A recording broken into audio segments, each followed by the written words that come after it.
Hi all, എല്ലാവർക്കും പുതിയൊരു വീഡിയോയിലേക്ക് സ്വാഗതം. ഇന്നത്തെ റെസിപ്പി നല്ലൊരു മുട്ടക്കറിയുടെ റെസിപ്പിയാണ്. ഈ ഒരു റെസിപ്പി ദോശ, അപ്പം, നൂൽപുട്ട്, പുട്ട്, ചോറിൻ്റെ കൂടെയും കഴിക്കാൻ പറ്റിയ വളരെ ടേസ്റ്റി ആയിട്ടുള്ളൊരു റെസിപ്പിയാണ്. അപ്പോൾ ഇതെങ്ങനെ തയ്യാറാക്കാമെന്ന് നോക്കാം. ഈ ഒരു റെസിപ്പി കുക്കറിലാണ് നമ്മൾ ചെയ്തെടുക്കുന്നത്. അതുകൊണ്ട് ഉള്ളി ഒരുപാട് വഴറ്റിയിട്ട് സമയം കളയണ്ട, പെട്ടെന്ന് തന്നെ കുക്കറിൽ ചെയ്തെടുക്കാൻ പറ്റിയ നല്ലൊരു റെസിപ്പിയാണ്. ഇവിടെ ഇപ്പോൾ കുക്കർ അടുപ്പത്ത് വെച്ചിട്ടുണ്ട്. അതിലേക്കൊരു 2 ടേബിൾ സ്പൂൺ വെളിച്ചെണ്ണ ഒഴിച്ചു കൊടുത്തിട്ടുണ്ട്. ഇനി ഇതിലേക്കൊരു 3 സവാള നീളത്തിൽ അരിഞ്ഞത് ചേർത്ത് കൊടുത്തിട്ട് ഒന്ന് ഇളക്കി കൊടുക്കുക.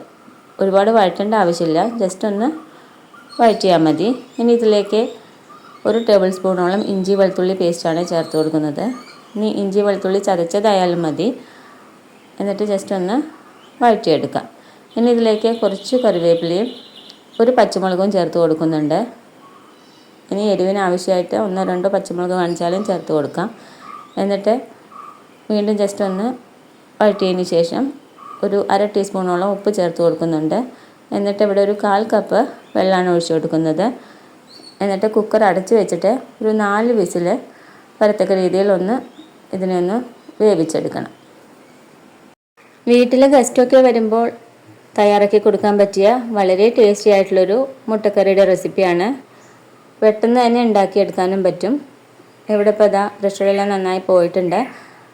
ഇനി കുക്കറിൻ്റെ അടുപ്പൊന്ന് തുറന്ന് നോക്കാം. സവാള നന്നായിട്ട് വെന്ത് വന്നിട്ടുണ്ട്, കുറച്ചൊന്ന് ഒടിഞ്ഞ് വന്നിട്ടുണ്ട്. ഈ ഒരു പരുവത്തിൽ കിട്ടണം. ഇനി ഇതിലേക്ക് ഒരു 2 തക്കാളി, മീഡിയം സൈസ് വലിപ്പത്തിലുള്ള 2 തക്കാളിയാണ് ചേർത്ത് കൊടുക്കുന്നത്. ഇനി ഇതിലേക്ക് പൊടികൾ ചേർത്ത് കൊടുക്കാവുന്നതാണ്. 1/2 ടീസ്പൂൺ മഞ്ഞൾപ്പൊടി, 1/2 ടീസ്പൂൺ മുളക് പൊടി, ഇവിടെ ഇപ്പോൾ കാശ്മീരി മുളക് പൊടിയാണ് എടുത്തിരിക്കുന്നത്, 1 ടീസ്പൂൺ മല്ലിപ്പൊടി, 1/2 ടീസ്പൂൺ ഗരം മസാല.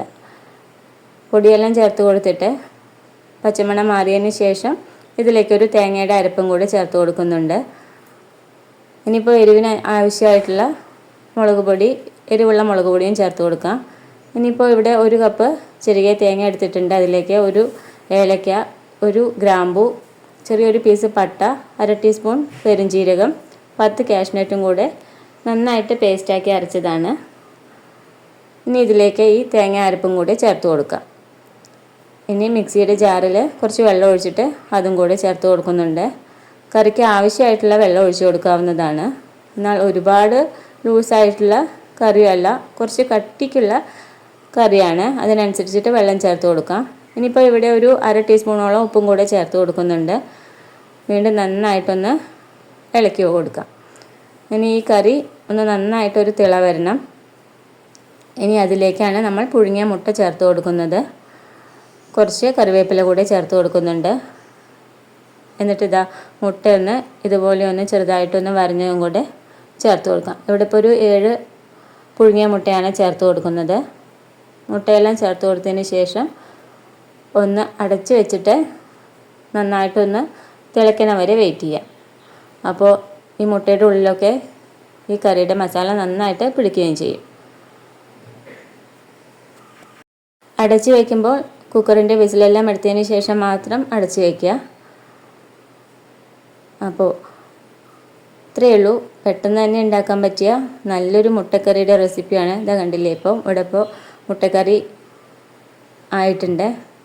ഇനി ഇത് വേണമെച്ചാൽ കുറച്ച് ഉള്ളിയും കടുകും ഒന്ന് മൂപ്പിച്ചിടുകയും ചെയ്യാം. പക്ഷേ ഇവിടെ ഇപ്പോൾ കുറച്ച് മല്ലിയില മാത്രമേ ഇതിൻ്റെ മുകളിൽ വിതറുന്നുള്ളൂ.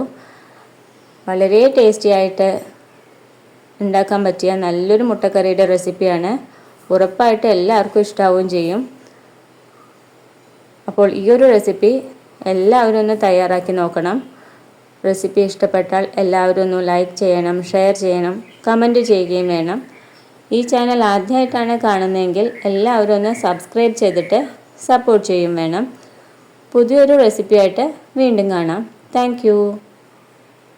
പിന്നെ എല്ലാവരും ഒന്ന് കമൻറ്റ് ചെയ്യണേ. റെസിപ്പി ഉണ്ടാക്കി നോക്കിയിട്ട് ഇഷ്ടമായി കഴിഞ്ഞാൽ എല്ലാവരും ഒന്ന് കമൻറ്റ് ചെയ്യുകയും വേണം. അപ്പോൾ പുതിയൊരു വീഡിയോ ആയിട്ട് കാണാം.